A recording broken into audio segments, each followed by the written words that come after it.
Bonjour à tous, excusez-nous, on a 3 petites minutes de retard. Je vous propose de démarrer dans une petite minute, le temps pour les derniers retardataires, de se connecter. Voilà. Bonjour à Et tous. bonjour Pierre. Bonjour Olivier.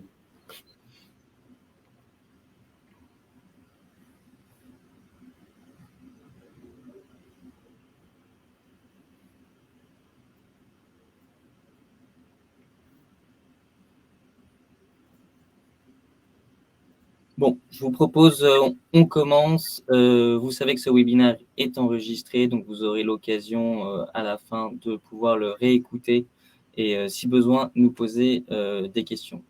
Je suis ravi d'accueillir Pierre-Olivier aujourd'hui pour continuer un peu ces webinaires des acteurs incontournables du private equity pour les particuliers en France. L'objectif pour nous, ça va être de discuter private equity au sens large, même offre non cotée au sens large, et plus particulièrement sur les aspects de la dette privée, notamment dans le contexte actuel de la hausse des taux. Est-ce un âge d'or? Quels sont finalement les pans sur lesquels il faut éviter et au contraire les grands atouts de cette classe d'actifs. Le format, vous le connaissez, je vais brièvement présenter Pierre-Olivier, qui pourra ajouter bien sûr quelques éléments si je ne suis pas assez complet. Dans un deuxième temps, il aura l'occasion de présenter succinctement bien sûr ce qu'est Ark Invest, dans quel contexte cela s'inscrit, en quoi c'est bien sûr pertinent, et se concentrer effectivement sur celui de la dette privée. On se donnera bien sûr les 20 dernières minutes pour répondre à toutes vos questions. Mon rôle ici, c'est celui de modérateur. N'hésitez pas à poser vos questions sur le chat et comme ça, je ferai le relais entre vous et Pierre-Olivier pour les poser. Ne soyez pas frustrés si je ne les pose pas tout de suite. On aura donc justement ce temps à la fin de la présentation. Donc très rapidement maintenant, donc Pierre et Olivier, on est ravis de pouvoir effectivement t'accueillir ici. Pierre-Olivier, c'est plus de 20 ans dans le private equity auprès finalement des top performers, notamment plus de 18 ans chez Carlyle, une énorme expérience en LBO majoritaire, ce qui lui permet d'être un fin connaisseur et d'être extrêmement pertinent lors de la sélection des fonds, qu'ils soient purement actions, equity, mais aussi un aspect dette, on le verra. Les deux sont en réalité intrinsèquement liés. Sur ce, Pierre-Olivier, à toi de nous présenter effectivement ces fonds et ta vue sur la notion de dette privée dans ce contexte actuel. Merci beaucoup Olivier, merci pour cette invitation et ravi d'être là ce soir pour parler effectivement private equity et plus spécifiquement dette privée. Peut-être juste pour compléter ce que disait Olivier, effectivement, donc j'ai fait toute ma carrière dans cette industrie et j'ai commencé en 99 chez Carlyle, qui à l'époque était un acteur qui était très différent de l'animal qu'il est aujourd'hui. Et juste pour vous donner une idée un petit peu du développement de cette firme, mais qui reflète finalement le développement de cette classe d'actifs au cours des 25 dernières années. À l'époque, il devait gérer à peu près 3 milliards de dollars. Aujourd'hui, il gère près de 400 milliards de dollars. Ils sont sur tous les continents, sur toutes les stratégies. Et donc, effectivement, c'est une très belle réussite, mais c'est aussi le reflet d'une stratégie qui s'est extrêmement développée historiquement, donc principalement auprès des investisseurs institutionnels sophistiqués. Donc là, on parle de fonds de pension américains, de fonds souverains ou de compagnies d'assurance. Et jusqu'à présent, donc, tous ces grands fonds dans lesquels étaient investis ces investisseurs institutionnels sophistiqués n'étaient pas accessibles à des investisseurs particuliers, et c'était dommage. Et donc, c'est dans ce cadre-là que j'ai décidé, avec d'autres partenaires et amis, de cofonder Arch Invest, donc, qui est une société de gestion agréée par l'AMF pour distribuer des fonds de private equity et du coup investissement direct auprès des investisseurs particuliers, donc à partir de 100 000 euros. C'est dans ce cadre-là, en fait, que nous faisons une analyse extrêmement fine des fonds enlevés pour sélectionner les meilleurs fonds et vous proposer donc sur notre plateforme, au travers de gestionnaires de fortune comme Ramify, nos opportunités d'investissement. Et c'est parce qu'on a cette expérience dans des grands fonds de private equity qu'on a accès à ces grands gérants et qu'on peut les sélectionner sur la base de critères pertinents. C'est très difficile, évidemment, de pouvoir choisir parmi tous les fonds dans le monde, sachant que vous avez à peu près 5000 fonds dans le monde, quels sont les meilleurs acteurs si vous n'avez pas fait ce métier depuis très longtemps. Typiquement, je serais bien incapable de vous conseiller sur un produit structuré, sachant que je n'en ai jamais fait. C'est un petit peu la même chose dans le private equity. C'est vraiment l'expérience qui permet de vous offrir cette sélection pertinente de fonds. Ce que je vous propose ce soir, pour bien comprendre la dette privée, qui est une stratégie qu'on propose aux côtés d'une autre stratégie qui est très complémentaire, vu que c'est finalement le même produit, c'est du LBO, mais ce n'est pas au même étage, c'est de vous brosser un petit peu l'univers du private equity, les dynamiques d'un fonds de LBO, parce que finalement, quand vous investissez dans un fonds de dette privée, vous êtes en fait dépendant de la gestion de la société sous LBO et donc du gérant et de l'équipe qui s'occupe avec l'équipe de management de cette société. Donc c'est important de bien comprendre pourquoi en fait les sociétés sous LBO performent si bien sur très longue période, parce que c'est ça qui vous permettra de vous conforter sur le fait que l'investissement en dette privée, comme l'a dit Olivier, est devenu très pertinent depuis quelques mois, voire une année avec la remontée des taux d'intérêt, est un investissement extrêmement intéressant par rapport au rendement que ça vous propose et au risque associé. Donc, je vais vous partager une présentation et n'hésitez pas effectivement au cours de cette présentation à poser vos questions et ravi à la fin de la présentation de répondre à toutes celles qui n'ont pas pu être répondues. Olivier, c'est bon pour la présentation? C'est parfait. Ok. Alors, pour rentrer dans le vif du sujet, c'est quoi un investissement private equity? C'est tout d'abord du capital et parfois également de la dette quand on parle de LBO, qui va être investi dans une société privée. Une société privée, c'est quoi? C'est une société qui n'est pas cotée en bourse. Donc, ça peut être une société familiale, ça peut être une société qui est détenue par un grand groupe coté et dont ils souhaitent se dessaisir pour des raisons stratégiques, ou ça peut être une société qui est détenue par un autre fonds d'investissement. Mais à chaque fois, c'est toujours en partenariat avec une équipe de management. Et c'est ça qui permet finalement de créer de la valeur en finançant l'économie réelle. Cette notion de partenariat, elle est fondamentale et on y reviendra tout au long de cette présentation. Alors, le private equity comprend plusieurs stratégies, 3 stratégies principales en fonction du stade de maturité de l'entreprise dans laquelle vous investissez. Vous avez le capital innovation sur les sociétés jeunes et en forte croissance. Vous avez le capital développement sur des sociétés un peu plus matures. Et vous avez le capital transmission ou LBO. En anglais, c'est leveraged buyout. Donc, c'est achat avec effet de levier. Concrètement, un LBO, c'est extrêmement simple à comprendre si on fait le parallèle avec l'immobilier. Un LBO, c'est comme un appartement que vous souhaitez acheter. Vous allez en fait voir une banque pour lui demander de vous financer une partie de l'acquisition. La banque va regarder votre dossier. Donc là, c'est en l'occurrence la qualité de l'entreprise. Et sur la base de sa capacité à rembourser de la dette, elle va vous prêter un certain montant de dette. Et le complément va être financé par du capital. Dans le cas d'un appartement, c'est votre apport. Dans le cas d'un LBO, ça va être l'argent apporté par le fonds d'investissement qui a été levé auprès de ces investisseurs.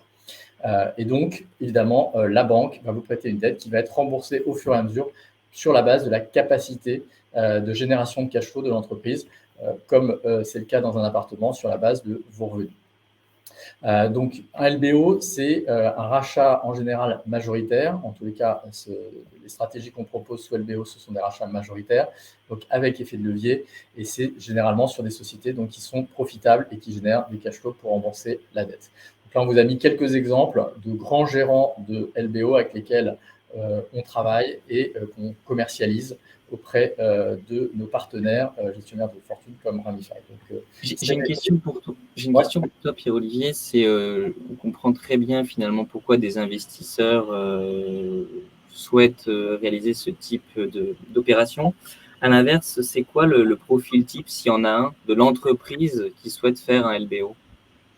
Alors, en fait, le LBO, si on prend la base du LBO comme il est expliqué à l'école, ça va être un chef d'entreprise qui a développé son entreprise, qui n'a pas de repreneur naturel, de successeur, par exemple, dans sa famille, qui va évidemment détester revendre à son concurrent de toujours et qui ne souhaite pas forcément arrêter immédiatement l'activité.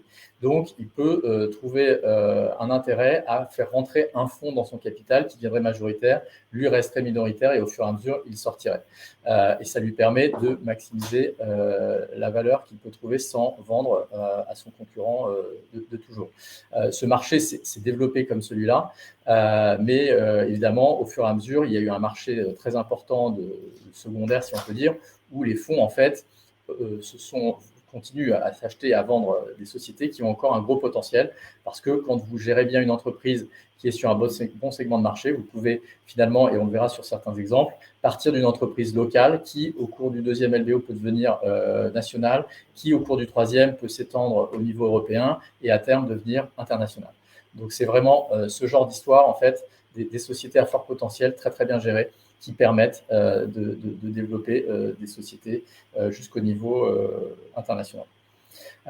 Donc, quelques exemples qu'on a pris, donc des acteurs comme CVC, Carlyle, EQT, PAI, KKR, donc que des gérants en fait qui sont établis depuis très très longue génération, donc ils lèvent leur 7e, 8e, 10e génération de fonds et qui ont délivré une performance en moyenne de 20% par an à leurs investisseurs, et on verra comment ils réalisent ça sur très longue période. Puis Olivier, une question justement de Pierre.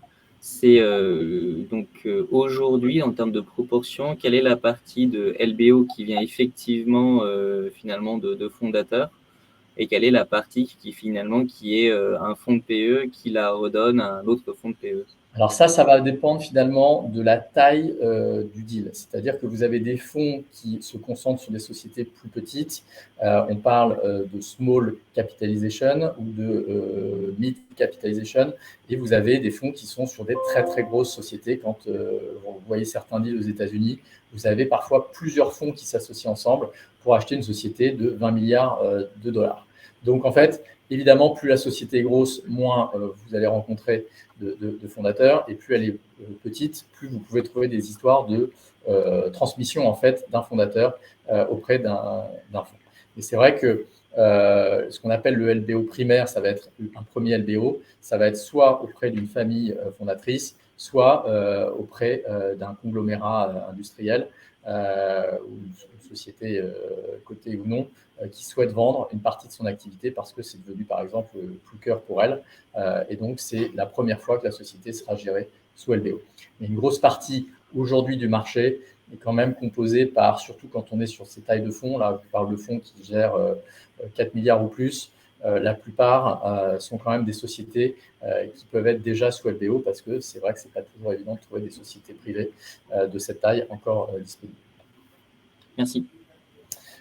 Donc, juste une idée un petit peu de la taille du marché du private equity et de celui de la dette privée. Donc, vous voyez qu'à la fois, le private equity et la dette privée se sont développés à un rythme extrêmement élevé au cours des 10 dernières années. Donc, une moyenne annuelle à peu près de 13% pour le marché du private equity. Donc, ça, ce sont des chiffres pour le monde. Et les actifs sous gestion des dettes privées qui ont cru à 15% en moyenne. Donc la dette privée, peut-être juste pour expliquer un peu plus précisément ce que c'est, ce sont des fonds qui se sont constitués dans les années 2008-2009, à un moment où finalement, au moment de la grande crise financière mondiale, les banques traditionnelles de LBO, donc celles qui jouaient le rôle de financement des opérations de LBO auprès des fonds d'investissement, ont disparu pour deux raisons principales. D'une part, visibilité sur l'activité économique qui était extrêmement faible, évidemment, et aussi pour des raisons réglementaires où de nombreuses contraintes sont apparues. Et donc, ça leur coûtait très cher d'allouer du capital sur le LBO. Et donc, vous avez des acteurs en fait, qui se sont constitués de manière opportuniste pour accompagner les fonds dans ces périodes un petit peu compliquées, souvent qui venaient de l'univers de la mezzanine. Donc, ce sont des dettes qui sont juniors à la dette senior, et souvent des acteurs qui avaient une partie des plus-values au travers de bons de souscription d'actions, donc des gens qui ont plus une mentalité d'investisseur. Et donc, ils ont constitué des fonds de dette privée sur le même thème que des fonds de private equity, des fonds d'investissement. Ils ont été voir les mêmes acteurs, donc des investisseurs institutionnels, des fonds de pension américains, fonds souverains, compagnies d'assurance, pour constituer des fonds, mais pour investir uniquement dans la tranche dette du deal et pas dans la tranche capital, comme c'est le cas des fonds de private equity. Et donc, vous voyez qu'au fur et à mesure, ces fonds se sont énormément développés.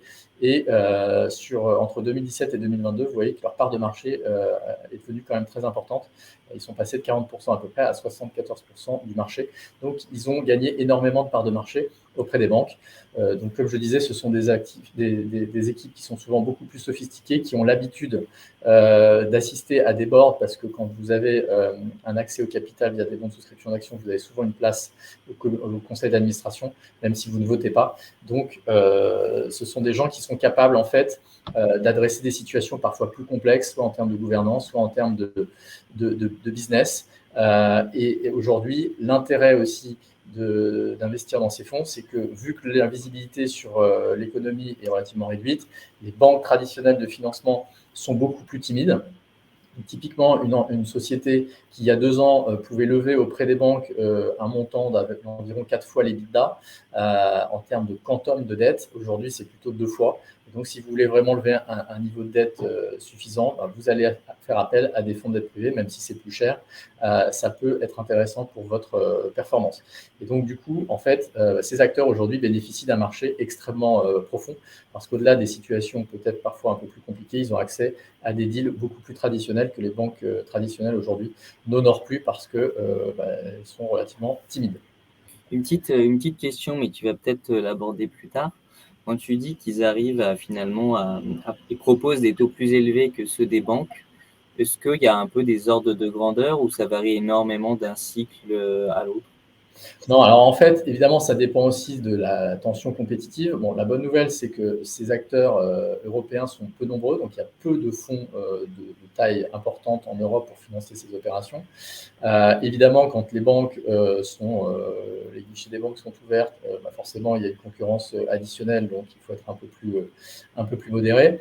Mais ça reste des profils de dette qui, contrairement aux banques, souvent qui mettent de la tranche amortissable. Là, c'est de la dette qui est payée à la fin de l'opération, en tous les cas, ce qu'on appelle in fine. Et évidemment, elle est remboursée en général bien avant l'échéance. Et donc, effectivement, ça permet à certains business qui ont besoin en fait de respirer et qui ne peuvent pas se permettre, pour se développer, parce qu'il y a parfois des investissements importants à faire, de devoir rembourser une dette de manière amortissable. Donc c'est pour ça que ces acteurs arrivent à adresser des situations que les banques ne contrôlent pas toujours. Mais c'est sûr que les marges vont un peu évoluer en fonction de la tension compétitive. Aujourd'hui, compte tenu de l'environnement, comme je le décrivais, très attractif, parce que beaucoup moins de concurrence des banques, on est sur à peu près 8% de marge, plus Euribor, Libor. Donc là, on dévoile un petit peu le reste de la présentation, mais ça vous donne une idée un petit peu du coupon qui est supérieur à 12% compte tenu du niveau des Euribor et des Libor si on fait une moyenne. Évidemment, ce n'est pas un produit qu'on vous aurait proposé il y a 2 ans avec des Euribor et des Libor proches de zéro, voire négatifs si on regarde un peu plus loin en arrière. Donc, c'est pour ça, entre autres, que c'est une très, très bonne opportunité de marché d'accompagner ces fonds aujourd'hui, compte tenu de l'environnement attractif des cibles et du niveau de rémunération qu'ils peuvent livrer. Juste pour vous donner une idée aussi du rôle du private equity, alors là, c'est sur la France dans l'économie nationale. Bon, vous voyez, c'est à peu près plus de 9000 entreprises qui sont financées, plus de 2 millions de salariés qui sont concernés, et c'est près de 10% des emplois du secteur privé.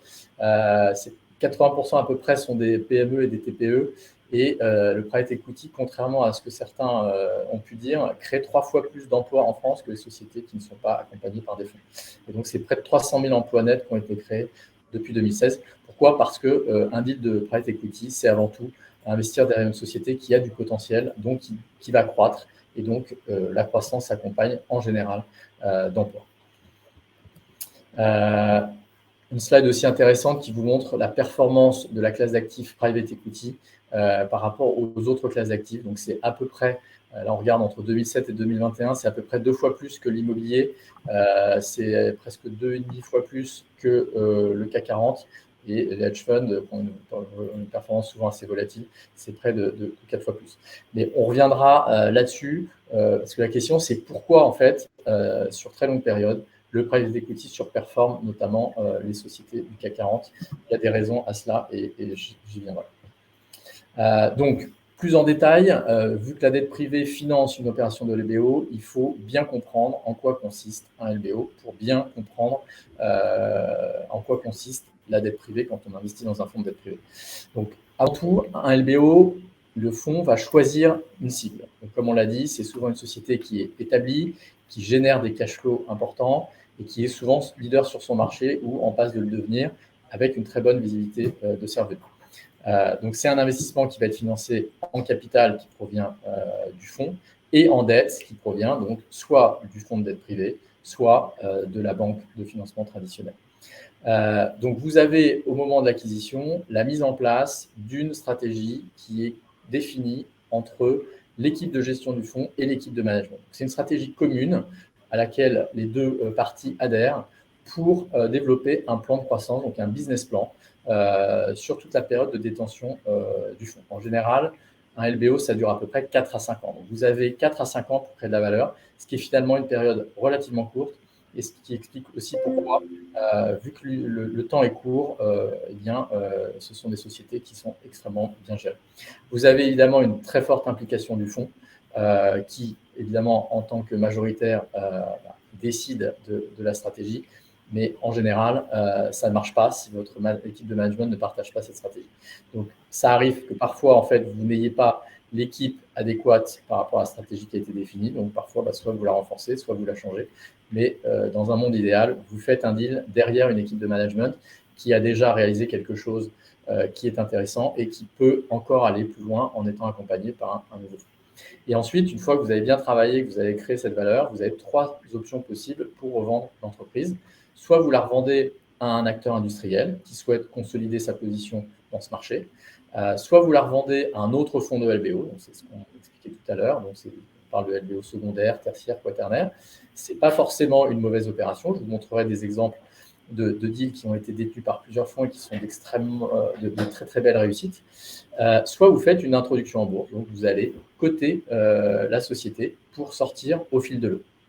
Et à chaque fois, vous avez un partage de la valeur et c'est ça qui fait la performance des LBO gérés par les grands fonds. C'est cet alignement d'intérêts à la fois entre l'équipe de management et le fonds qui vous permet d'atteindre cette performance. On va revenir en détail, mais concrètement, il n'y a pas de LBO qui se fait sans un investissement important de l'équipe de management qui, en général, est de 50% de l'argent qu'ils ont sorti quand on parle d'un deuxième LBO.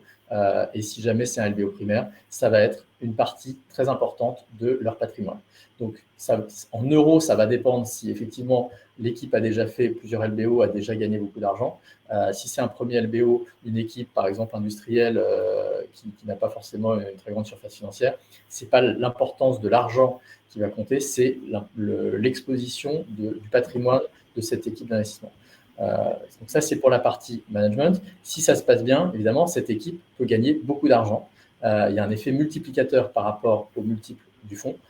Quand le fonds réalise 2 ou 2 fois et demi, l'équipe de management peut faire 8, 9 ou 10 fois, voire plus, en fonction de ce qu'elle a négocié sur son investissement. Mais si ça se passe mal, comme tout le monde, elle peut tout perdre parce qu'il y a un alignement d'intérêt total. Et le pendant de ça, c'est que vous avez des équipes d'investissement dans les fonds qui investissent dans le fonds, donc le fonds investissant dans l'entreprise, ils sont investis indirectement dans cette entreprise, donc ils ont eux aussi un intérêt à ce que l'entreprise se développe très très bien. Et à côté de ça, si les sociétés se développent bien, le fonds va générer une plus-value et une partie importante de la rémunération des équipes d'investissement, c'est ce qu'on appelle le carried interest, donc c'est 20% des plus-values réalisées par le fonds qui sont distribuées à l'équipe de gestion. Donc là aussi, ça peut faire beaucoup d'argent si jamais l'équipe travaille bien et génère de très bons retours.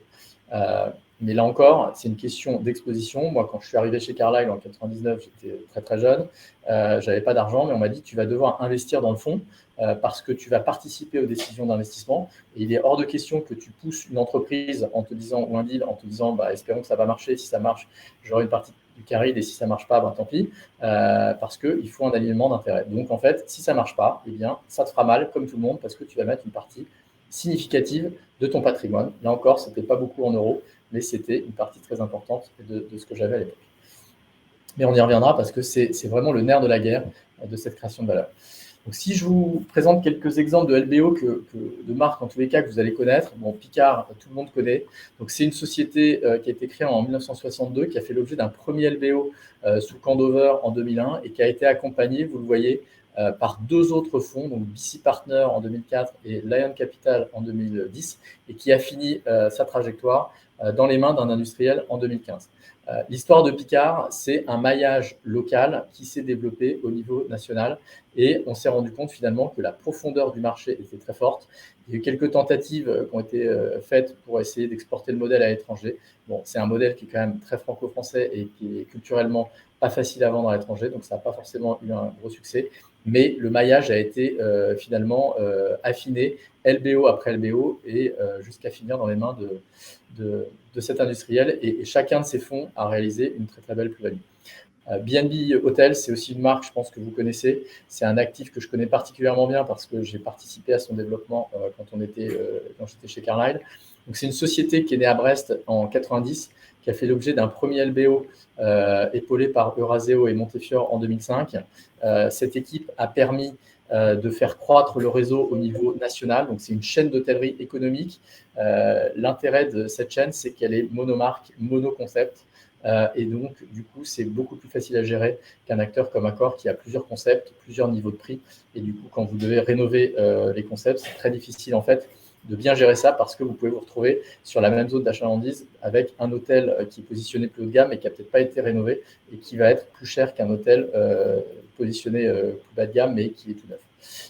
Et donc, BNB Hotel a réussi à très très bien se développer sous l'ownership, sous la détention de Carlyle. Donc, à partir de 2010, on a développé l'Europe. Donc, on a contribué à développer la marque en Allemagne et en Italie. On a revendu l'actif en 2015 à PAI, qui en a fait donc un troisième LBO, qui a continué le développement européen, notamment avec l'ajout de l'Espagne, et qui a continué le développement italien et allemand. Et ça a fini dans les mains d'un quatrième LBO, dans les mains de Goldman Sachs Private Equity en 2019. Juste pour vous donner une idée, donc c'était une petite société locale qui a énormément cru au travers de ces LBO, avec une stratégie commune qui a été mise en place par le management et qui a été soutenue par l'ensemble des fonds qui l'ont détenu. J'ai parlé au PDG en début d'année. Il m'a dit, en fait, on est devenu le leader européen de l'hôtellerie économique devant Accor. Je peux vous dire qu'en 2010, quand Carlyle a racheté BNB Hotel, Accor, ils étaient très très loin de nous et on les regardait avec des jumelles. Et donc, c'est vraiment un exemple criant de ce que vous pouvez créer comme valeur quand vous êtes concentré sur une stratégie avec des incentives qui sont parfaitement alignés et où tout le monde peut gagner beaucoup d'argent si la société se développe bien. Bon, bah, vous avez un acteur comme Accor, qui est un acteur coté, qui n'était pas forcément aussi concentré sur cette stratégie d'hôtellerie économique et qui, au fur et à mesure, s'est fait manger des parts de marché par un acteur qui était clairement challenger plusieurs années avant. Un autre exemple aussi qui est très intéressant, c'est Moncler. Vous connaissez sûrement aussi cette marque. C'est une société qui est née dans les années 70 et qui finalement était une belle endormie avec un très très gros potentiel qui a été décelé par un manager assez exceptionnel qui s'est associé à Carlyle pour développer l'entreprise. Donc, c'est un Italien qui a pris la tête de l'entreprise, mais qui a investi une grosse partie du capital. Carlyle était majoritaire et qui avait une idée très simple finalement, c'est que c'était une marque qui était positionnée extrêmement technique. Donc, c'est une marque qui vendait principalement des doudounes extrêmement chaudes, mais qui évidemment n'était pas du tout fashion, si je puis dire. Et finalement, dans ce marché, il y avait soit des acteurs comme Moncler qui étaient extrêmement techniques, comme par exemple Canada Goose, mais pas du tout fashion, soit des marques de mode, comme les grands du luxe, Chanel, Dior, etc., qui étaient fashion, mais pas du tout techniques.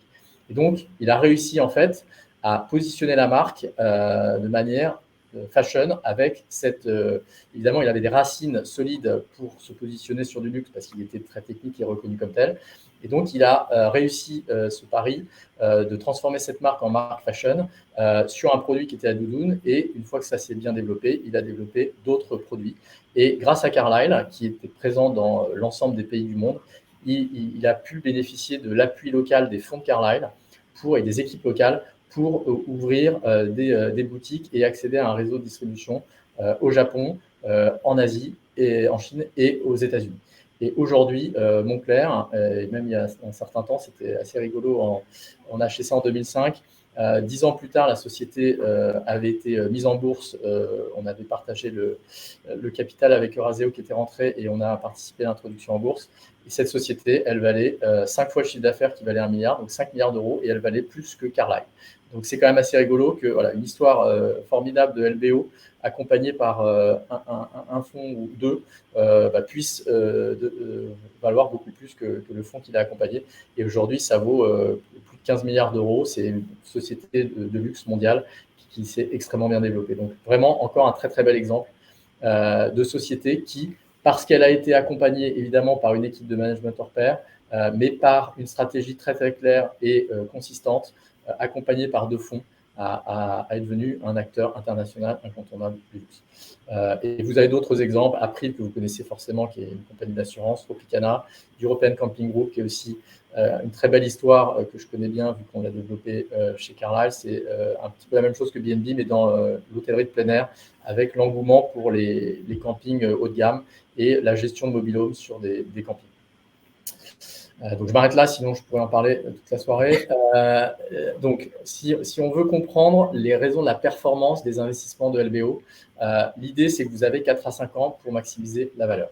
Donc d'une part, vous confiez votre argent à des équipes qui sont chevronnées. Donc elles sont expertes, elles sont extrêmement rigoureuses, très agiles. Pour rentrer dans des grandes équipes de private equity, il faut être extrêmement performant. Et notamment pour pouvoir y rester. Ensuite, quand vous faites l'acquisition d'une société, vous allez faire une due diligence qui est extrêmement complète.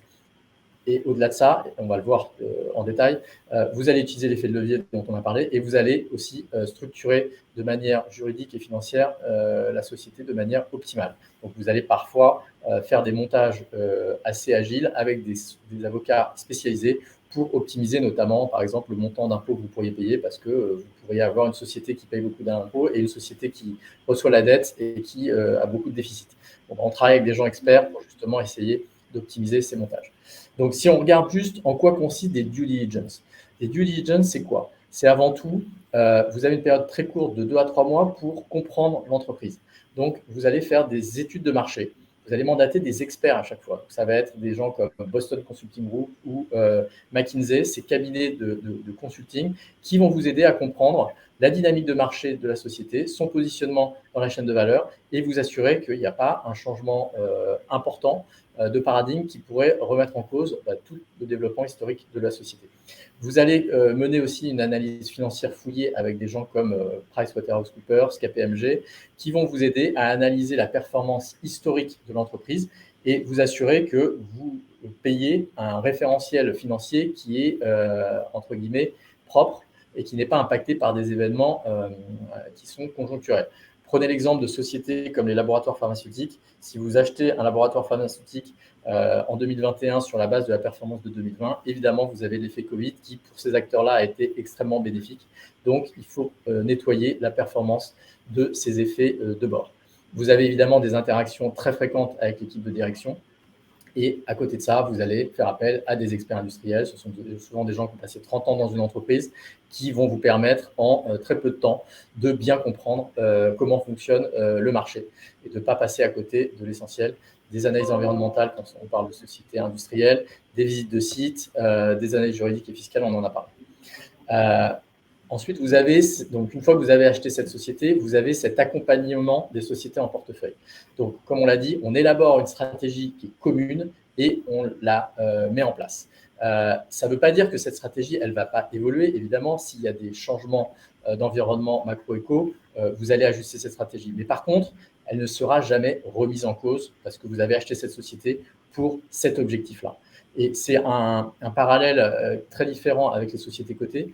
Vous pouvez très bien avoir dans une société cotée un manager qui va être remplacé par quelqu'un et qui, parfois même pour des raisons politiques, et à qui on dira, en fait, où cette personne va dire à ses équipes, tout ce que vous avez fait au cours des 5 dernières années, vous oubliez, vous allez faire l'inverse. Ça n'arrivera jamais dans un LBO parce que vous avez une stabilité de la stratégie et c'est ça aussi qui est garant de la performance de la société. Il n'y a pas de politique dans un LBO. On n'a pas le temps pour atteindre la performance quand tout le monde est aligné la politique n'a pas sa place et donc vous évitez cette pollution. Vous avez une implication très élevée des équipes du fonds. Typiquement, je prends un exemple. En général, dans un LBO, vous parlez à vos équipes de management, au PDG, 1 à 2 fois par semaine, ça dépend un petit peu des deals. Vous avez un point tous les mois pour parler avec l'équipe de management de la stratégie, des ressources humaines et de la performance financière. Ce point, dans une société cotée, c'est tous les 3 mois. À l'échelle d'un LBO, 3 mois, c'est une éternité. Le LBO, l'idée, c'est vraiment de prendre les décisions le plus vite possible et si c'est possible, la veille plutôt que le surlendemain.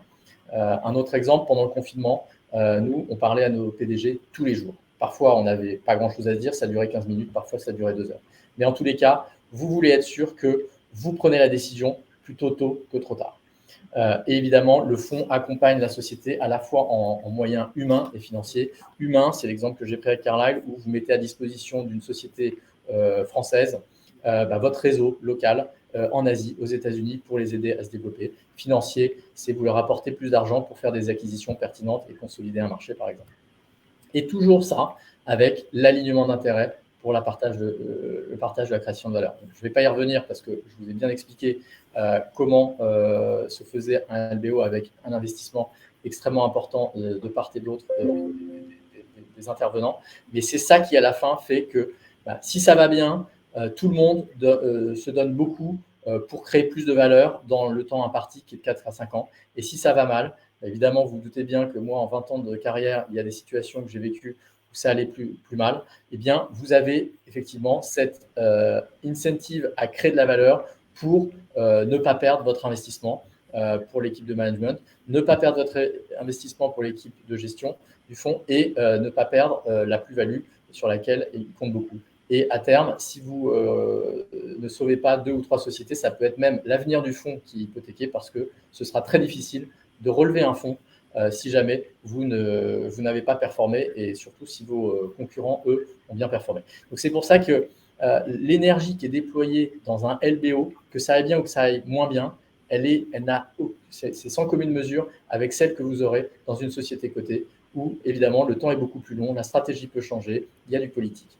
Et c'est cet alignement d'intérêts qui vous garantit que les sociétés qui vont être achetées par des fonds sont mieux gérées. Et vous l'avez vu plus haut, en termes de performance par rapport aux autres classes d'actifs, ce sont des sociétés qui sont mieux gérées et qui performent mieux, notamment on l'a vu pendant le Covid.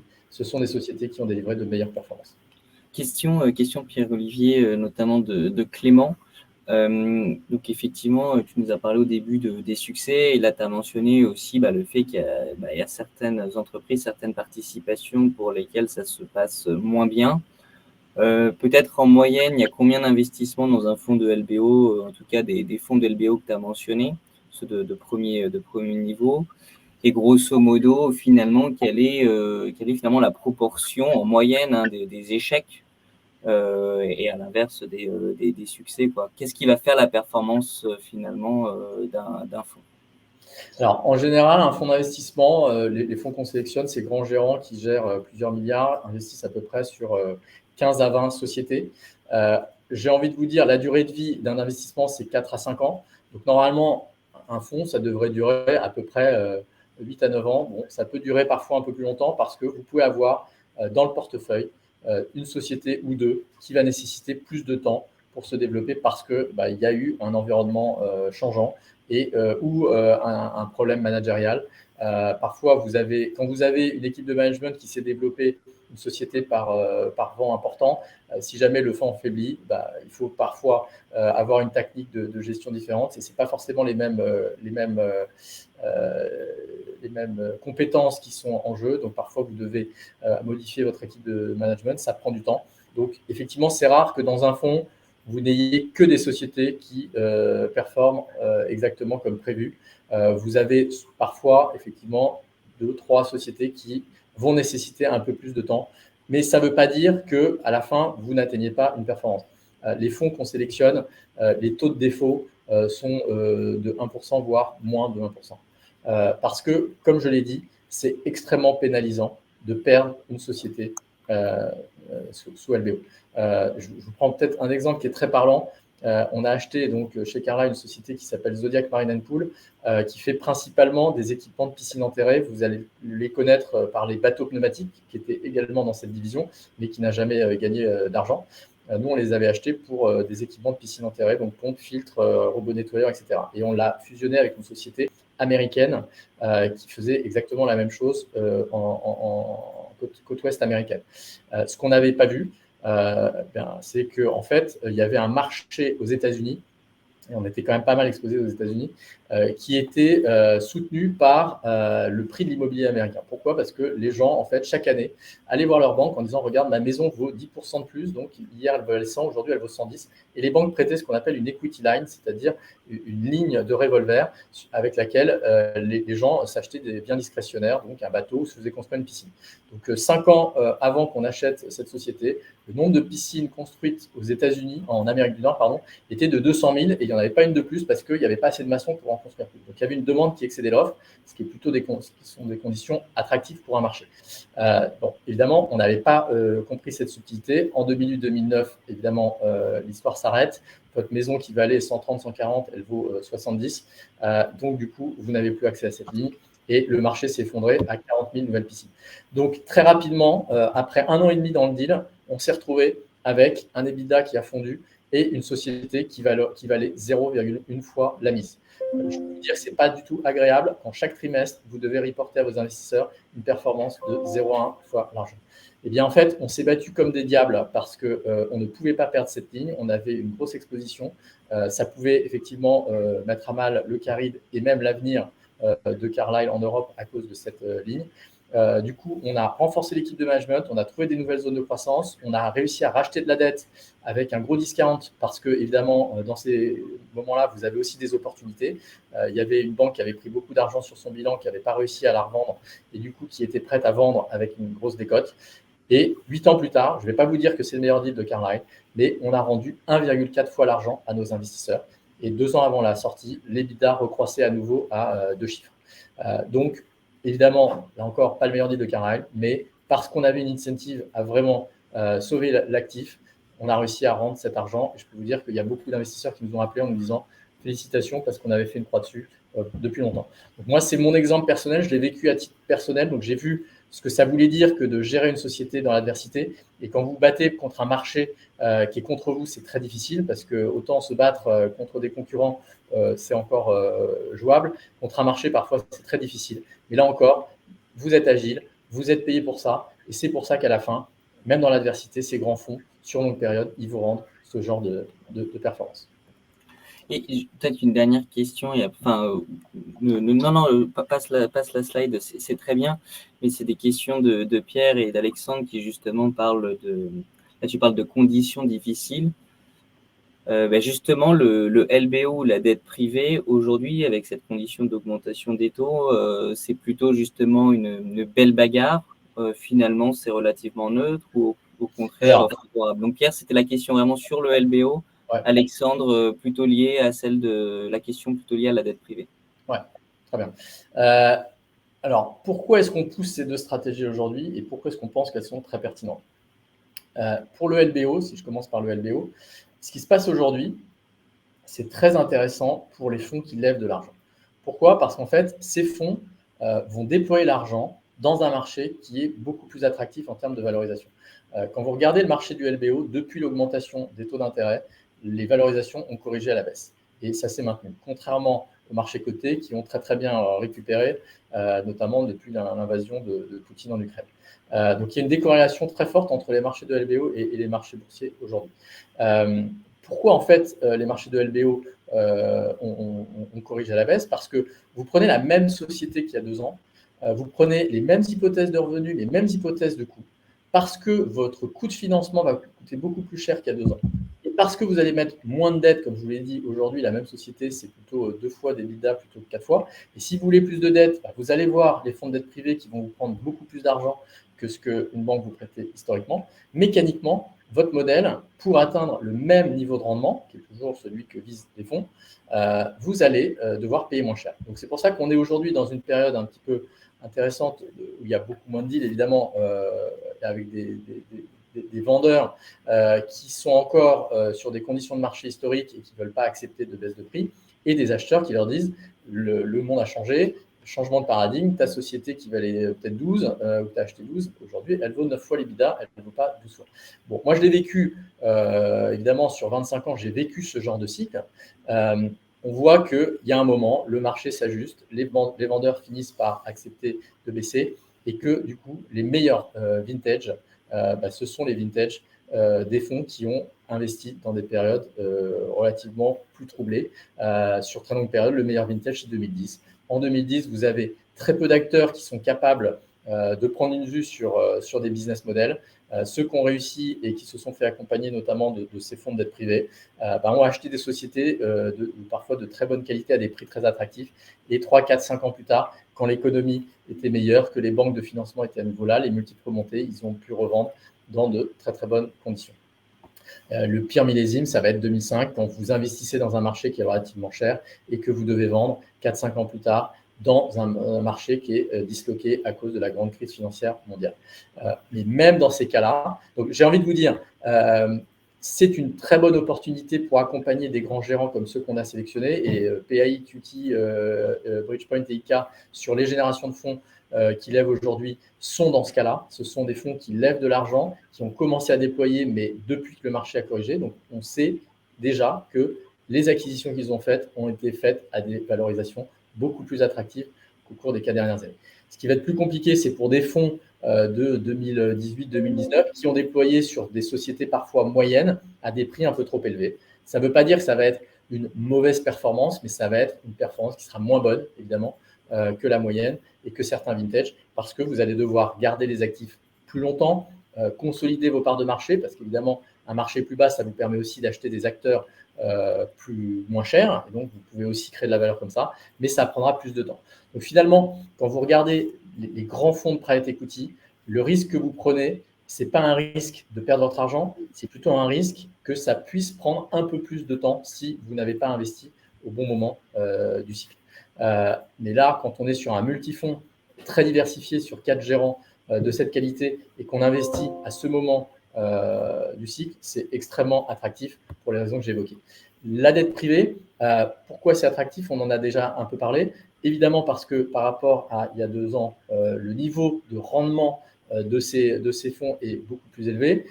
Ils vont facturer plus de 12% de coupons d'intérêt annuels à leurs emprunteurs, et cet argent va être payé à hauteur à peu près de 85% cash et de 15% à l'échéance, donc plus tard, mais une grosse partie est payée cash et donc revient dans la poche de l'investisseur chaque année. Et évidemment, comme on le disait aussi, il y a beaucoup moins de concurrence des banques sur les métiers, en tout cas sur les deals plus faciles à financer. Et donc, en fait, évidemment, moins de concurrence, ça veut dire que c'est vraiment eux qui font le marché et donc ils peuvent imposer au marché des conditions de financement extrêmement attractives. C'est pour ça qu'aujourd'hui, ces 2 stratégies qui, pour nous, sont extrêmement complémentaires parce que vous arrivez à vous diversifier sur 2 types de profils de risque-rendement, sont extrêmement intéressantes pour les fonds qui lèvent. Et là encore, les fonds de dette privée, Arcmont, Effin et Cartesia, lèvent l'argent en ce moment et le déploient en ce moment dans des conditions de marché que j'ai décrites. Donc, juste pour vous expliquer un petit peu comment fonctionnent nos multifonds. Donc, vous voyez, en tant qu'investisseur particulier, au travers de votre CGP Ramify, vous allez pouvoir investir dans des fonds de qualité institutionnelle. Donc, vous voyez, vous êtes assis à la même table que les grands gérants institutionnels, sophistiqués, qui depuis 40 ans investissent dans cette classe d'actifs pour des fonds de pension, compagnies d'assurance ou fonds souverains. C'est parfois 30-35% de leurs actifs qui sont investis dans cette classe d'actifs. Si vous prenez l'exemple des fonds de retraite, un fonds de pension américain, il doit faire fructifier l'argent des retraités américains et il ne peut pas se permettre de le perdre. Eh bien, ce n'est pas un hasard si ça fait 40 ans qu'ils accompagnent ces grands gérants de private equity et ces fonds de dette privée, alors pas 30 ans pour les fonds de dette privée, vu qu'ils sont nés en 2009-2010, mais qu'ils accompagnent depuis l'origine ces grands acteurs parce qu'ils ont compris que quand on sélectionne le bon gérant, eh bien en fait, la probabilité de faire un mauvais placement est extrêmement faible. Du coup, ça me permet de rentrer dans le vif du sujet qui est le produit de dette privée qu'on vous propose chez Arch Invest, et donc qui est accessible au travers de votre gestionnaire de fortune Ramify. Donc, c'est un produit qui est assez unique. Pourquoi ? Parce qu'en fait, ces fonds aujourd'hui sont des fonds institutionnels qui n'étaient pas ouverts encore au public. Et c'est surtout cet assemblage de 3 acteurs donc, qui sont nés en 2008-2009, qui ne font que de la dette privée, qui sont des spécialistes de la dette privée et qui aujourd'hui sont accessibles au travers d'un véhicule comme le nôtre sous forme d'un multifonds, donc qui vous permet d'avoir une diversification extrêmement intéressante. Pourquoi ? Parce qu'ils sont sur des stratégies complémentaires, notamment en termes de taille d'entreprise. Arcmont, c'est un acteur qui va financer des opérations de 40 millions d'euros ou plus. Efin, c'est un acteur qui va financer des opérations plutôt de 25 à 30 millions d'euros. Et Cartesia, des sociétés plus petites, plutôt 10 à 20 millions. Et c'est un business model un petit peu particulier. En fait, ils épaulent des groupes familiaux et ils remplacent finalement l'investisseur financier parce que ce sont des situations où il n'y a pas de fonds d'investissement, contrairement à Arcmont et Efin, sur des sociétés plus grosses. Et donc, c'est aussi pour ça que Cartesia affiche des performances plus élevées en termes de TRI. Les TRI que vous voyez là, ce sont les TRI de leurs fonds précédents. Donc, vous voyez, Arcmont, c'est la quatrième génération. Efin, ils ont levé déjà 6 véhicules et là, c'est une stratégie complémentaire de leur stratégie actuelle. Et Cartesia, c'est le 6e véhicule qu'ils lèvent. Évidemment, à l'époque, les taux d'intérêt, depuis quand même une dizaine d'années, sont négatifs, voire nuls. Aujourd'hui, compte tenu du changement de paradigme de l'univers des taux d'intérêt, évidemment, ils s'attendent à des rendements beaucoup plus élevés. Donc, comment ils créent de la valeur, ces fonds ? Du coup, ils créent de la valeur au travers de ce coupon, en fait, qui aujourd'hui est très attractif, comme on l'a dit, donc 8% de marge plus Euribor, Libor. Ils créent de la valeur en partie en achetant des dettes décotées, donc sur le marché secondaire.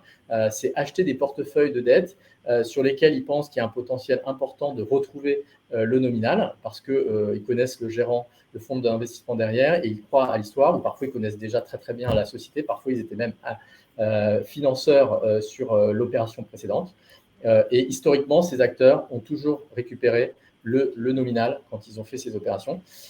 Comme on le disait, un LBO qui se passe bien, c'est refinancé à peu près au bout de 3 ans. Ça veut dire que le fonds d'investissement se retrouve dans une situation où l'EBITDA ayant cru, le niveau de dette a baissé. Et donc, pour optimiser la structure, il va relever de la dette auprès soit du même acteur, soit d'un acteur différent. Et ça veut dire que le prêteur va recevoir par anticipation, avant la sortie, du coup, le remboursement du nominal. Avec cet argent, soit il le rend aux investisseurs, ce qui permet d'avoir des durées de vie d'environ 8 ans sur un fonds de dette privée versus 10 ans pour un fonds de LBO, soit il va recycler une partie, c'est-à-dire réinvestir cet argent. Donc, en fait, il est rejoué une deuxième fois, ce qui vous permet évidemment de créer plus de valeur. Le dernier relais de croissance, mais qui est extrêmement rare, c'est quand une société va, ce qu'on appelle, casser ses covenants financiers. En général, ils prêtent à des sociétés et ils ont la possibilité de surveiller au travers d'un ratio que tout se passe bien. S'il y a un ratio qui est tapé, vous avez une discussion avec le fonds d'investissement. Si le fonds ne fait pas bien le travail de leur point de vue, eux, contrairement à des banques qui sont tétanisées à l'idée de reprendre les clés et de gérer eux-mêmes la société, comme je l'ai dit, ce sont des gens beaucoup plus sophistiqués. Ils ont déjà été actionnaires au travers de leur bon de souscription d'actions. Donc, ils n'hésitent pas à reprendre les clés quand ça arrive, là encore, dans des cas extrêmement rares. Et à chaque fois qu'ils l'ont fait, ils ont gagné plus d'argent que le nominal. Donc, c'est ça qui fait qu'à la fin, ils arrivent à créer cette valeur. Et donc, net de tous les frais, en fait, qui sont pris au niveau des fonds ou d'Arch Invest, c'est un produit, compte tenu de l'environnement de marché actuel, qui va vous offrir 8 à 10% net de rendement sur votre investissement.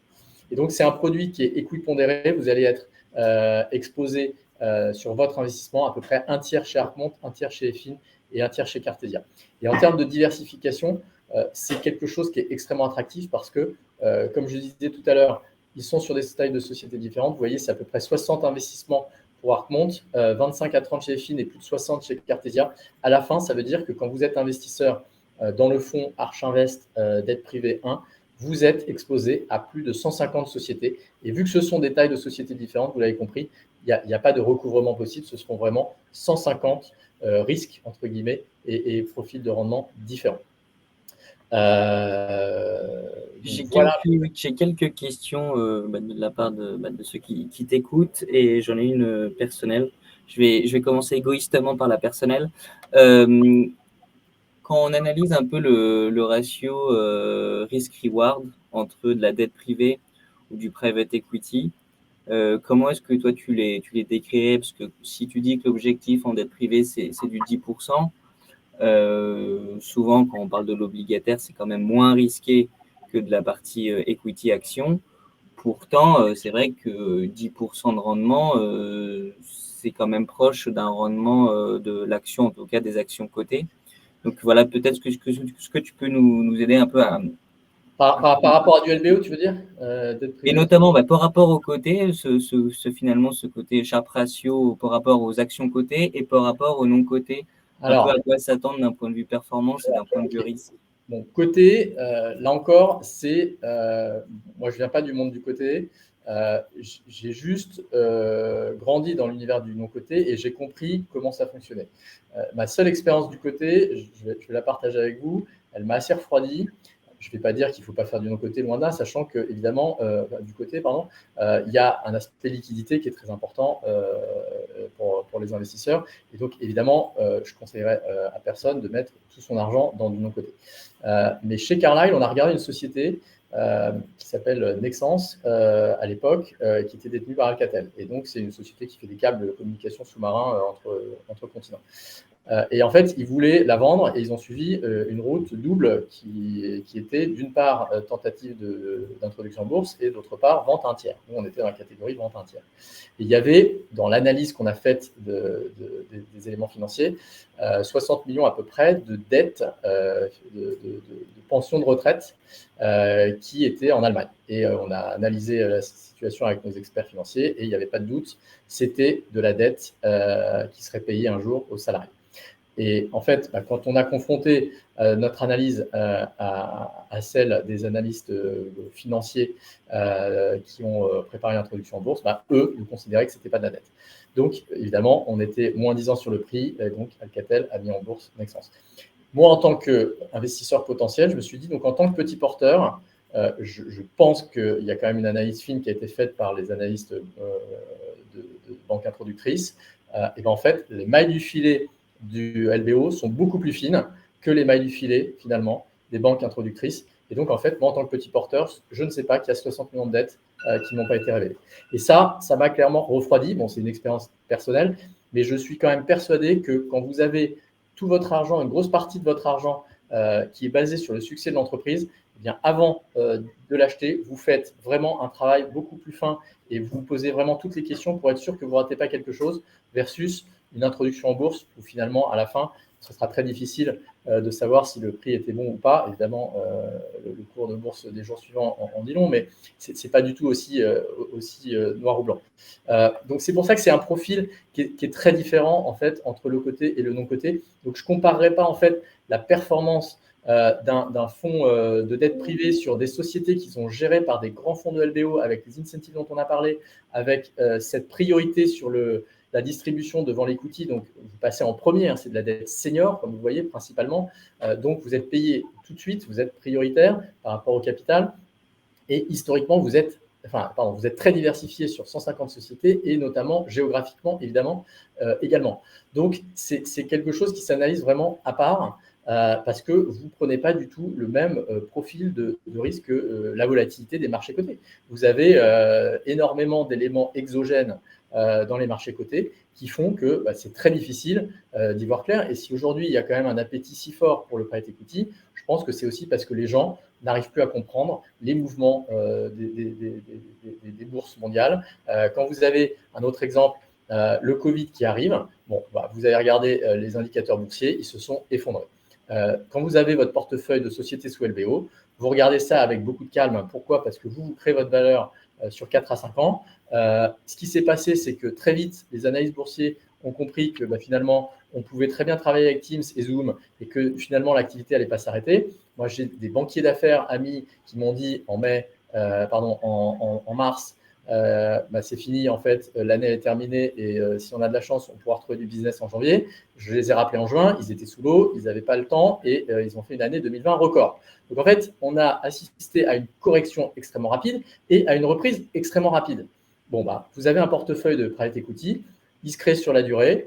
Nous, on n'a pas modifié dramatiquement nos valorisations parce qu'à la fin, il n'y avait rien qui justifiait ça. C'était une parenthèse. On avait une visibilité à un moment sur le fait que ça n'allait pas durer non plus toute la vie. Et du coup, vous avez une sérénité qui n'a rien à voir avec votre portefeuille qui prend moins 30 parce qu'on vous annonce qu'on est confiné. Donc, c'est très, très différent comme approche de risque. Alors après, entre le fonds de dette privé et le LBO, finalement, vous allez me dire, effectivement, si les grands fonds de LBO délivrent une performance meilleure, concrètement, un fonds de LBO, un multifonds de LBO Arch Invest, celui que je vous présenterai rapidement plus tard, ça livre à peu près 15% net de frais. Donc oui, ça rend plus. Après, vous êtes forcément sur un niveau au-dessus en termes de priorité, donc vous passez derrière la dette et vous n'avez pas de remboursement régulier de frais et c'est un peu plus long. Donc c'est plus pour ça que je dis c'est intéressant de le faire de manière complémentaire parce que finalement, ce sont deux stratégies différentes, toujours assises sur des actifs similaires en termes de gestion. Donc là encore, la dette privée va dépendre de la bonne gestion du fonds d'investissement. Mais clairement, c'est un profil de risque-rendement qui est quand même un petit peu différent. Très clair. Une question de François sur un potentiel. Est-ce que ça pourrait être considéré comme un relatif hedge à définir, bien sûr, contre l'inflation, voire l'hyperinflation, pour reprendre ces termes? C'est un très bon point et c'est d'ailleurs pour ça aujourd'hui que ce produit est très demandé parce que les gens le voient comme un produit qui leur permet de battre l'inflation. Parce que évidemment, quand les Euribor et les Libor montent, la rémunération des fonds de dette augmente et du coup, votre rémunération qui vous est payée augmente également. Effectivement, le rendement là qu'on vous annonce, il dépend évidemment du niveau des Euribor Libor. Est-ce que c'est possible que, donc là, quand je vous dis 8 à 10, c'était déjà il y a 4 mois, hein, donc aujourd'hui, ça continue à monter. Est-ce qu'on restera à ces niveaux? Je ne sais pas. Peut-être qu'au cours des 3-4 prochaines années, ça baissera un petit peu. Nous, on a la forte conviction qu'on ne reviendra jamais dans les années qui viennent, à court ou moyen terme, à des Euribor négatifs, voire nuls. Pourquoi? Parce que quand une tendance de fond des pays qui cherchent à réduire leur indépendance, notamment de la Chine. On a tous vécu la dépendance, notamment aux semi-conducteurs, qui est extrêmement compliquée à gérer. Et du coup, fabriquer plus localement, ça veut dire plus d'inflation, donc des taux d'intérêt à des niveaux relativement élevés. Donc c'est pour ça qu'on est assez confortable sur le fait que même si aujourd'hui on a peut-être atteint des sommets, mais qui ne sont pas là encore reflétés dans nos hypothèses parce que ça continue de monter, même s'il y avait une correction, on pense qu'elle serait relativement mineure par rapport à la performance du produit. Merci.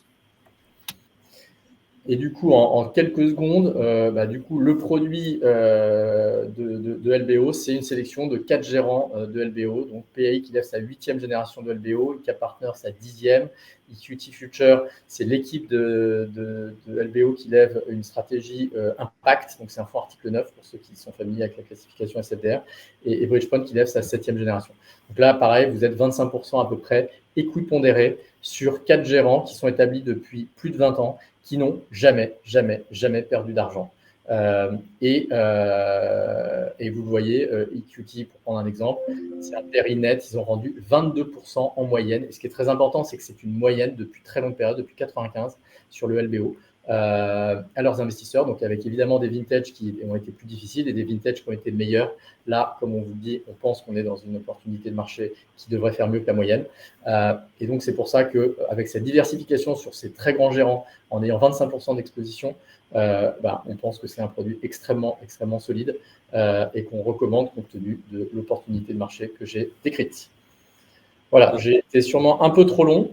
Non, pas du tout. On en a profité essentiellement pour poser beaucoup de questions. Il y en a quelques-unes qui traînent. Si tu veux bien, on pourra aussi peut-être les aborder si il te reste 4 minutes. Sinon, ah oui, avec plaisir. Je m'assurerai de répondre aux questions en offline. Mais en tout cas, encore du temps pour répondre à vos questions. Hyper intéressant. Il y avait une question notamment de Yas, j'imagine Yasmine, mais je me trompe peut-être, concernant les frais Je note quid des frais d'entrée et des frais de gestion. Alors, les frais, en fait, sont à discuter avec Ramify. Donc, je vais te laisser peut-être la main sur la partie frais d'entrée. Sur les frais de gestion, ça dépend en fait des produits et des niveaux d'engagement. Sur le fonds de dette privée, les frais sont de 1,5 par an. Et là encore, c'est un produit qui est vraiment unique, et c'est pas moi qui le dis, c'est un journaliste du Private Equity Magazine qui me dit j'ai jamais vu un produit comme ça pour des investisseurs particuliers sous forme de multifonds avec des acteurs qui sont réservés aux institutionnels. Donc c'est 1,5 de votre engagement, et les frais d'entrée, je crois Olivier, tu dis que vous n'en prenez pas. Voilà, dès qu'on a l'opportunité de mettre 0, on met 0. Donc tu nous as laissé l'opportunité de mettre 0, on met 0. Voilà. Donc voilà, donc nous, on n'en prend pas, et Ramify vous confirme qu'ils n'en prennent pas. Donc c'est que des frais de gestion. Et c'est sur la base de ces frais-là qu'on a calculé donc, ce taux de rendement entre 8 et 10% par an. Et sur le multifonds de LBO, c'est un fonds qui va vous rendre à peu près 15% de rendement annuel. Donc concrètement, ça veut dire vous mettez 100, vous récupérez 200 en cumulant l'ensemble de vos flux qui sont payés à partir de l'année 5 en moyenne. Et ça, c'est donc net évidemment de nos frais, et avec 0 aussi de frais d'entrée pour Archinvest et 0 de frais pour Ramify. Et donc, c'est 2,5 de frais sur ce produit-là, du montant de votre engagement. Et donc, c'est ces 2,5 qui sont le reflet de 15% net et de 2 fois votre argent. Si on fait l'hypothèse que les fonds sous-jacents rendent 20% net à leurs investisseurs, ce qu'ils ont rendu en moyenne, et là encore, on pense que l'opportunité de faire mieux est là, mais on est resté sur la moyenne. Top. Question peut-être plus technique sur le fond de la Pardon, dette. juste une précision, 2,5, c'est sur la tranche 100 à 500 000 euros. Si vous mettez plus, ça baisse. Voilà, c'est souvent le Ok, montant. bon, déjà, petit mea culpa, ce n'était donc pas Yasmine, c'était Yacine. Et j'avais une chance sur 2. Pardon. En tout cas, merci beaucoup Pierre-Olivier. Une question un peu plus technique sur le fond de dette et sa structuration. Oui. Est-ce que c'est un fonds qui est lui-même leveragé ou pas? Non, en fait, on n'a pas voulu prendre de fonds leveragés. Donc, ces fonds-là ne sont pas leveragés. Nous, on ne le leverage pas. C'est un FPS, donc un fonds professionnel spécialisé, un véhicule français, qui permet donc de regrouper l'ensemble des tickets à partir de 100 000 euros et qui investira dans ces 3 fonds de manière à peu près équipondérée. Mais ni notre véhicule, ni les fonds sous-jacents ne sont leveragés. Donc, la performance qu'on vous montre là, c'est sans leverage. Très clair. Merci. Question de la part de Ludovic sur le fonds de dette privée. Y a-t-il une distribution annuelle de coupons? Donc plutôt, comment se parlent plutôt les flux? Oui. Alors, il y a une distribution annuelle. C'est très difficile à simuler. On a essayé de le faire. Il y a une distribution annuelle de coupons. Alors, évidemment, elle est versée en décalage parce qu'il faut bien que les intérêts soient générés sur une période. Mais à peu près 85% des coupons facturés par le fonds sont distribués sans prendre en compte évidemment les frais. Et après, il y a l'impact des frais. Donc, évidemment, aujourd'hui, au début, je joue plus que quand le fonds est investi au maximum. Donc, si vous avez une montée en puissance finalement des intérêts que vous ont payés, parce qu'au début, les frais pèsent plus lourd que quand le fonds est déployé, vu que les intérêts sont facturés uniquement sur l'argent investi par le fonds, ce qui est normal. Mais oui, il y a un coupon cash, et c'est ça aussi qui fait la différence avec le fonds de LBO, c'est que vous récupérez de l'argent de manière régulière dès tout début d'année 2, en fait, ou fin d'année. C'est clair. Merci beaucoup. Pour être totalement exhaustif sur les questions, il y avait une question de Alexis, de début d'appel. Donc, une entreprise qui rechercherait des fonds d'investisseurs pour du capital développement peut-elle te contacter directement afin de mettre en place un fonds de private equity? Je m'étais permis de répondre qu'a priori non, puisque vous avez une structure de fonds. Auquel cas, il m'avait répondu en amont d'Archinvest, il faut donc passer par une banque d'investissement partenaire. Ou pas? L'idée, c'est qu'une société qui cherche des fonds va s'adresser à un fonds qui fait des investissements directs. Nous, en fait, aujourd'hui, on vous propose d'investir dans des fonds. Donc, ce sont ces fonds-là qu'il faut contacter. Alors, évidemment, en capital développement, ce ne sont pas les mêmes. J'étais passé rapidement, mais on peut y revenir sur la slide. Vous voyez, ce sont d'autres acteurs des acteurs comme Isaïe, Euraseo, General Atlantic, qui épaulent les sociétés dans leur développement. Donc, il n'y a pas forcément de dette, et c'est souvent des investissements minoritaires, mais ce ne sont pas les mêmes acteurs. Très clair. Écoutez, merci à tous ceux qui nous ont suivis. Merci aussi pour la qualité des questions. Ça nous a permis de pas mal creuser, de un peu faire passer sur le grill gentiment, mais tout de même Pierre-Olivier. Encore merci pour ton temps. Merci d'avoir aussi accepté d'un peu déborder. Si vous avez d'autres questions, n'hésitez pas. Nous, on est disponible. En tout cas, les équipes de Ramify sont disponibles. Et d'ici là, je vous souhaite à tous, et notamment à toi, Pierre-Olivier, une excellente soirée. Merci à tous, c'était un plaisir. À très bientôt. Au revoir. À très bientôt. Au revoir.